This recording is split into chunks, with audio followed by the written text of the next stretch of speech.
नमस्कार, स्वागत है आपका कार्यक्रम में। आप देख रहे हैं फ्यूचर एक्सप्रेस और मैं हूं वीरेंद्र कुमार और हमारे साथ इस कार्यक्रम में आज मौजूद होंगे टेक्निकल और डेरिवेटिव पर्सपेक्टिव से बातचीत करने के लिए सौमिल मेहता। सौमिल, गुड आफ्टरनून, कार्यक्रम में स्वागत है आपका। आता हूं, मैं आपसे बातचीत करता हूं। उससे पहले जरा इंडेक्स के एक बार लेवल्स को देखते हैं और सुबह क्या बात हुई थी थोड़ा सा उस पर स्टैट्स पे फोकस करेंगे। इट्स 24622 ऑन निफ्टी और डे लो से अप्रॉक्सीमेटली 43 अंक ऊपर और डे हाई से अगर आप देखें तो लगभग आप समझ के चलिए करीब करीब 180 अंक नीचे ट्रेड कर रहा है। निफ्टी बैंक आपके स्क्रीन पे 55,718 पे। और एक चीज़ जो कि बहुत स्ट्रॉन्ग थी हमारे साथ, हमारे पास, वो थी निफ्टी बैंक। आज वो भी थोड़ा बैकफुट पे आके ट्रेड करता हुआ 186 अंक नीचे। देखिए, आज सुबह जब आशीष और मैं चर्चा कर रहे थे तो मैंने एक बात कही थी कि मैं एक उस शब्द का इस्तेमाल अभी निफ्टी के प्रोस्पेक्टिव से नहीं करना चाहूंगा, दैट्स कॉल्ड स्ट्रेंथ। स्ट्रेंथ नहीं है अभी, और स्ट्रेंथ को हासिल करने के लिए, स्ट्रांगली रिएक्ट करने के लिए आपको दो चीजों के ऊपर ट्रेड करना होगा। क्या थी वो? RS1 लेके आइए स्क्रीन पर। स्ट्रेंथ पर अगर रिएक्ट करना है तो मार्केट को 10 डेमा और पहले कॉल राइटर्स का जोन वो पार करना पड़ेगा। ट्रेडेबल हाई जो था निफ्टी का वो था करीब करीब 790 के आसपास। एट 776 वी हैव आवर 10 डेमा और करीब करीब कॉल राइटर्स का जोन 24,800, जो कि शुक्रवार को और सोमवार को सबसे बड़े कॉल राइटर्स का जोन था। अगर ये पार नहीं हुआ तो मार्केट फिर कोलैप्स होगा।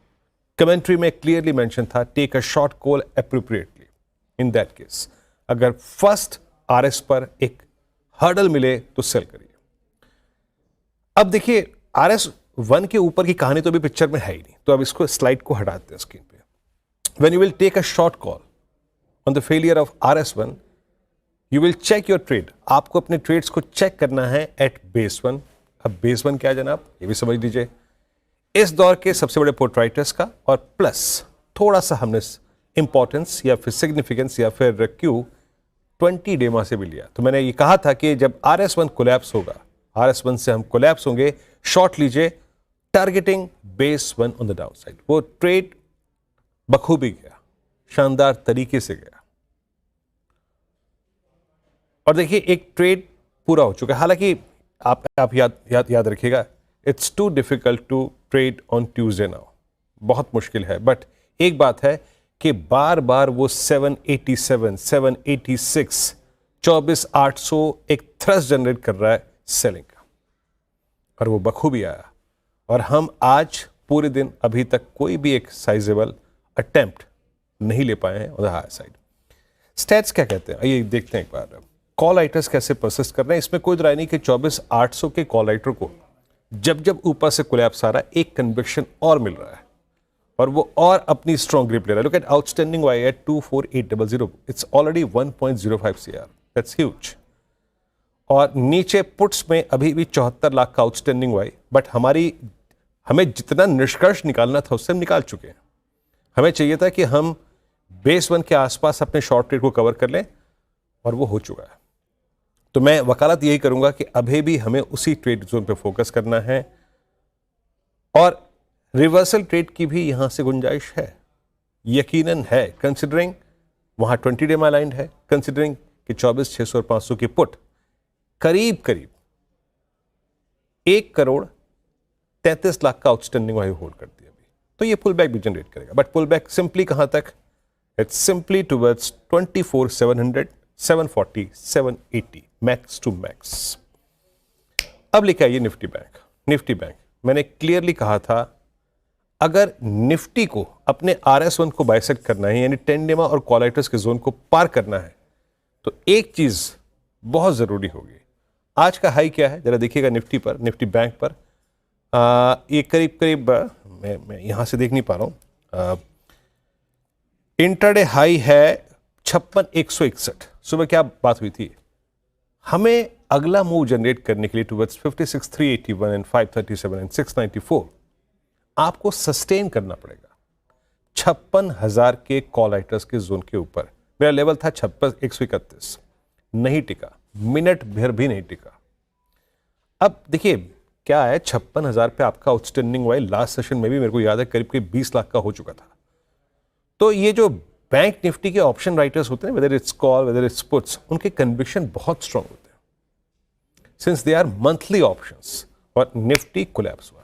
मैंने दो केस रखे थे, either we will buy in circumstances one if we sustain above RS1 और एल्स, या फिर हमें एक डिप मिले कहां तक, बेस वन तक। बेस वन क्या है जनाब? Base one is again that's 10-day exponential moving average. हालांकि अभी हमें वहां तक का डिप नहीं मिला है, लेकिन एक बार जज करने की कोशिश करते हैं कि पुट राइटर्स कर क्या रहे हैं, वो कहां पे अलाइंड हैं। एक बार जब 56,000 से फेलियर साबित हुआ तो अब पुट राइटर्स कहां तक के रिट्रेसमेंट की सोच रखते हैं। ऑप्शन स्टैट्स लेके आइए प्लीज। 6 स्ट्राइक्स आपकी स्क्रीन पे आएंगे, 3 कॉल राइटर्स और 3 पुट राइटर्स। और 56,000 पे अभी भी अगर आप देखें तो करीब 22 लाख का आउटस्टैंडिंग हुआ है। हालांकि वहां पे ओआई शेड हुआ है और नीचे पुट राइटर्स थोड़ा सा एग्जिट कर रहे हैं। दैट्स नॉट गुड, ये बहुत अच्छे संकेत नहीं है। बट स्टिल अगर मुझे पुट राइटर्स के आई थिंक चलन से या फिर जिस तरीके से वो ट्रेड कर रहे हैं, अगर बहुत कन्विक्शन नहीं मिल रहा है, तो मैं अगेन एक बात कहूंगा, जस्ट ट्रस्ट करिए 10-day एक्सपोनेंशियल मूविंग एवरेज पे, जो कि अलाइंड है वही 55,550। मैं एक कैलकुलेटेड रिस्क लेने की वकालत करूंगा टुवर्ड्स 55,550 और माइट बी 580 और 610। और अगेन एग्जिट जोन वही रहेगा, closure trajectory towards 56,000 Saumil, good afternoon, कार्यक्रम में स्वागत है। सौमिल, एक बात तो है, ठीक है स्टैट्स के मुताबिक इंडेक्स ने बिहेव किया, but it's too difficult to trade index on expiry day. क्या मतलब, आप समझिए वॉलेटिलिटी थी सुबह, बट आपका व्यू क्या कह रहा है इंडेक्सिस पर्सपेक्टिव में 50 बैंक पर? मेरू बहुत ज्यादा वोलेटिलिटी है, बहुत ज्यादा। I I totally get your point. However मुझे ऐसा लगता है कि अंडरटोन इज पॉजिटिव। हमने एक भी बार लास्ट इतने समय से, लास्ट 2 महीने से हमने एक भी बार 20 डेली एक्सपोनेंशियल मूविंग एवरेज के नीचे क्लोज नहीं दिया है। That is a very good sign, right? अभी भी हम उसी के आसपास ट्रेड कर रहे हैं। सो यहां से मुझे लगता है कि ऑन द पॉजिटिव साइड बहुत ही अच्छा रिस्क रिवॉर्ड रेशियो बनता है। इस समय मार्केट चल रहा है 24,633 और आपका 20 daily exponential moving average is at 24,638, तो बहुत ही नजदीक है। और मुझे लगता है कि आज भी हम 20 डेली एक्सपोनेंशियल मूविंग एवरेज के ऊपर ही क्लोज करेंगे और अंडरटोन अभी भी पॉजिटिव है। So I think buy on declines की ही स्ट्रैटेजी रखनी चाहिए। और मैं नीचे में जो कल का स्विंग लो था 24,526, ये एक बहुत ही क्रूशल सपोर्ट रहेगा। क्रूशल सपोर्ट तो इनफैक्ट 24,500 आप पकड़ के चलिए एज अ रेंज, और यहाँ इसके नीचे मैं नहीं समझता हूं कि क्लोजिंग आएगी, लेकिन यहां से बाय ऑन डिक्लाइन की स्ट्रैटेजी रखनी चाहिए। और ऊपर में जो पहला टारगेट होगा वो 24,900 और दूसरा target in the very short term बता रहा हूँ 25,100 का होगा। सो ये दो टारगेट रहेंगे इन शॉर्ट टर्म। अगर आप देखें 2-3 वीक में, तो मुझे लगता है कि अब 25,300 के आसपास, नेक्स्ट वीक के आसपास हमें एक ब्रेकआउट मिलना चाहिए और ऊपर में 25,300 25,500 के टारगेट्स एक्सपेक्ट करूंगा इन निफ्टी। बैंक निफ्टी में भी सिमिलर है। बैंक निफ्टी मुझे लगता है कि धीरे धीरे करके ऊपर की तरफ ही बढ़ रहा है। आज थोड़ी सी अनएक्सपेक्टेड सेलिंग थी, लेकिन नीचे में जो सपोर्ट मिल रहा है वो 9 डेली एक्सपोनेंशियल मूविंग एवरेज का है, विच वुड बी 55,540, और उसके नीचे जो सपोर्ट है वो 20 डेली एक्सपोनेंशियल मूविंग एवरेज है, वो 55,160 का है। तो ये दो सपोर्ट लेकर मुझे लगता है कि बाय ऑन डिक्लाइंस की ही स्ट्रैटेजी रखनी चाहिए। I would like to bet on Nifty over the top of Bank Nifty। तो निफ्टी में बहुत ही अच्छा ट्रेड है, रिस्क रिवॉर्ड रेशियो बहुत ही अच्छा बन रहा है, और डेली आवरली मोमेंटम इंडिकेटर्स में बाई साइड का सिग्नल है। So a good risk reward on the buy side. Okay, तो ये हो गया इंडेक्स पे व्यू सौमिल का। मेरे बात याद रखिएगा, इस वक्त जिसे कहते हैं ना, ट्रेडिंग में एक स्ट्राइक रेट होता है। आप 4 में से 2 3 ट्रेड अच्छा कर रहे हैं तो अच्छी बात है, पैसा बन जाएगा, बाकी में स्टॉप लॉसेस आपका पैसा ले जाएंगे। बट अभी एज ऑफ नाउ इंडेक्स पे अपने स्ट्राइक रेट को, अच्छे स्ट्राइक रेट को मेंटेन करना बहुत मुश्किल है, बहुत मुश्किल है, स्पेशली अगर आपके पास कैपिटल बहुत सीमित मात्रा में है। अब एक काम करते हैं, देखिए क्योंकि इंडेक्स जो है ना वो स्टैट्स के मुताबिक बहुत ज़्यादा बिहेव कर नहीं रहा है। खैर अब आते हैं आज के स्टॉक फ्यूचर्स पर। सौमिल, आपके 3 ट्रेड्स क्या पिक करें आप? मेरा पहला ट्रेड होगा एमएनएम फाइनेंस।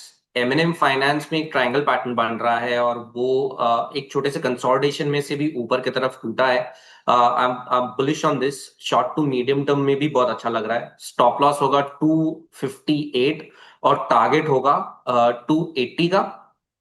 मेरा दूसरा कॉल होगा थोड़ा सा डिफेंसिव साइड पे, एक एंडिंग डायगोनल पैटर्न बन रहा है और यहाँ पे मैं प्रीएम्प्ट कर रहा हूं कि ये ऊपर की तरफ, ये छोटा सा पैटर्न नीचे ऊपर की तरफ टूटेगा। स्टॉप लॉस स्ट्रिक्ट लगाइएगा 2420 का कोलपाल में, कोलगेट। और स्टॉप लॉस टारगेट होगा 2600। ये मेरा दूसरा कॉल होगा। तीसरा कॉल होगा LIC हाउसिंग फाइनेंस में। ये स्टॉक ने भी 200 डेली एक्सपोनेंशियल मूविंग एवरेज से सपोर्ट लेके ऊपर की तरफ गया है और एक छोटा सा कंसोलिडेशन ऊपर की तरफ तोड़ा है। मोमेंटम इंडिकेटर्स बाई साइड पर है, तो स्टॉप लॉस रखेंगे 587 पर और टारगेट होगा 635। ओके, तो ये हो गए 3 ट्रेड सौमिल के। ये ट्रेड पे कर LIC हाउसिंग फाइनेंस 650 पे, चेंज इन OI लगभग 1 लाख, एमएनएम फाइनेंशियल्स 280 का टारगेट 266 पे ट्रेड करता हुआ। तो LIC housing finance, MNM financials, banks और NBFCs पे, और एक है कोलगेट लगभग 2600 के लक्ष्य के लिए। खैर अब एक काम करते हैं, ब्रेक लेते हैं। यहाँ पे इंडेक्स पे, स्टॉक्स पे चर्चा शुरू हो गई। एक बार स्क्रीन पे लेके आइएगा आप वोडाफोन आइडिया, आज आपकी स्क्रीन पर फिर ट्रेड करता हुआ वीकनेस के साथ, और सुबह ही एक बहुत नेगेटिव खबर जिसने स्ट्राइक किया वोडाफोन आइडिया को 3% नीचे ट्रेड कर रहा है। वजह क्या है, अगली दिक्कत इसके सामने कौन सी खड़ी है, बात करेंगे छोटे से ब्रेक के बाद। हमारे साथ में सहयोगी इस वक्त अश्वित मौजूद हैं, उनसे करेंगे बातचीत छोटे से ब्रेक के बाद।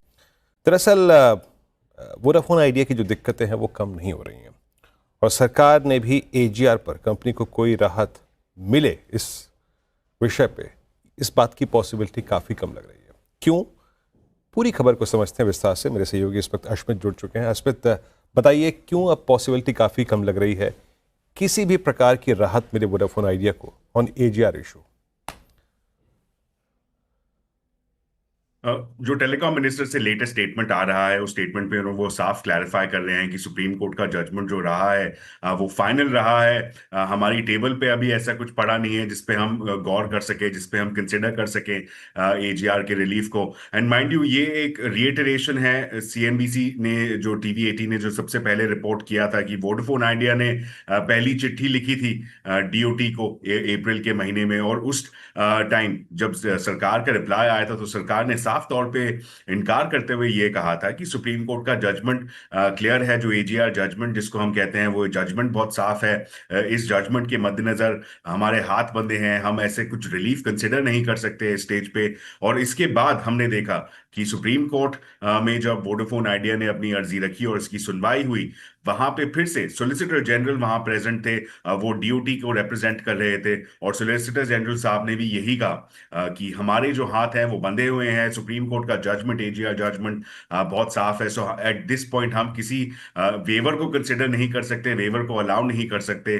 और उसी के मद्देनजर सुप्रीम कोर्ट ने कहा कि ये शॉकिंग है कि AGR जजमेंट हम दे चुके हैं, उस पर रिव्यू भी रिजेक्ट कर चुके हैं, उस पर क्यूरेटिव पिटिशन भी रिजेक्ट कर चुके हैं, उसके बावजूद एक फ्रेश पिटिशन फाइल की गई है। इस पे शॉक जाहिर किया और फिर ये कहा कि ये पिटिशन मिसकंसीव्ड है, और उसके दम पे उन्होंने रिलीफ टोटली रिजेक्ट कर दी, ये कहते हुए कि ये पिटिशन मिसकंसीव्ड है, हम यहाँ पे कोई इंटरवीन नहीं कर सकते, हम कुछ मदद नहीं कर सकते यहाँ पे। ये सुप्रीम कोर्ट का था। और इसी चीज को रिएटरेट करते हुए अब टेलीकॉम मिनिस्टर ज्योतिरादित्य सिंधिया जी ये कह रहे हैं कि सुप्रीम कोर्ट का जो डिसीजन है वो फाइनल है, हमारे हाथ बंधे हैं, हम आगे बढ़ के कोई रिलीफ नहीं कंसिडर कर सकते। जी हाँ स्मिथ, शुक्रिया आपका। तो जैसे कि माननीय सुप्रीम कोर्ट ने, अगर आप देखें, कोई राहत नहीं दी थी, उसके बाद इस इशू पे सरकार से भी वोडाफोन आइडिया को कोई राहत मिले बहुत मुश्किल लग रहा है। रिएक्शन आपकी स्क्रीन पे है, इट्स 6.86 लो पे ट्रेड करता हुआ। और एक बार हल्का सा इंडेक्स को थोड़ा सा देख लेते हैं। इट्स 598 अगेन, दिन की लोअर ट्रेजेक्टरीज के आसपास घूमता हुआ, बट वही अभी तक बेस वन की सैंटिटी को, उसकी इंपॉर्टेंस को, उसके आई थिंक रेंज को रिस्पेक्ट करता है। खैर, अब एक काम करते हैं, ऑप्शन ट्रेड पे करते हैं। बताइए सोमेल, क्या पिक कर रहे हैं आप आज का ऑप्शन ट्रेड? मेरा व्यू पॉजिटिव है और मुझे लगता है कि यहाँ से एक छोटा सा स्टॉप लॉस है। रिस्क रिवॉर्ड रेशियो बहुत ही अच्छा है। व्यू पॉजिटिव होने के कारण मैं कॉल बाइंग सजेस्ट करूंगा। स्ट्राइक प्राइस होगा 24,600 का। जो एक्सपायरी डेट है वो है 12 जून, नेक्स्ट वीक का मैंने पिक किया है। और स्टॉप लॉस होगा, इस समय चल रहा है अराउंड 340 345 के आसपास ये option, call option. Stop loss होगा 290 का और टारगेट होगा 460 का। ओके, 12 जून का कॉन्ट्रैक्ट आपने, यानी 12 जून का 3, ये next to next weekly contract है, मतलब नेक्स्ट वीकली कॉन्ट्रैक्ट है ना? Yes yes correct. 12 जून, ठीक है, 12 जून का नेक्स्ट वीकली कॉन्ट्रैक्ट है। थोड़ी टाइम वैल्यू अपने फेवर में ली है यहाँ पर सोमिल ने। इट्स 341.95, क्योंकि ये एट द मनी कॉल है तो टाइम वैल्यू स्लाइटली ज़्यादा है यहाँ पर। और ओपन इंटरेस्ट 4.53 लाख का। ओके, ये ट्रेड है और स्टॉप लॉस 290 का और 460 का लक्ष्य है। सोमिल, बहुत बहुत शुक्रिया, आप इस कार्यक्रम में शामिल हुए और सभी स्टॉक्स और इंडेक्सेस पे आया रखे आपने। हालांकि इसमें कोई राय नहीं कि इंडेक्स पे आज सब्सटेंशियल प्रेशर है। जैसे कि मैं कह रहा था कि निफ्टी बैंक पॉसिबली, देखिए किसी भी एवरेज में ना एक मैग्नेटिक पावर होती है, वो अपनी तरफ खींचता है। जब भी हायर लेवल्स पे बाजार नहीं टिक पाता तो लोअर एवरेजेस आपको अपनी तरफ खींचते हैं। एंड सिंपली नाउ अगेन जरा प्लीज बेस वन लेके आइएगा। अगर किसी भी प्रकार का pull back trade in Nifty bank attempt करना है तो please please please base one पे फोकस कीजिएगा और वहीं पे आपका अलाइंड है 10-day एक्सपोनेंशियल। खैर, एक ब्रेक, आपसे भी मुलाकात होगी 2 बजे कमाई का अड्डे में। तब तक के लिए नमस्कार।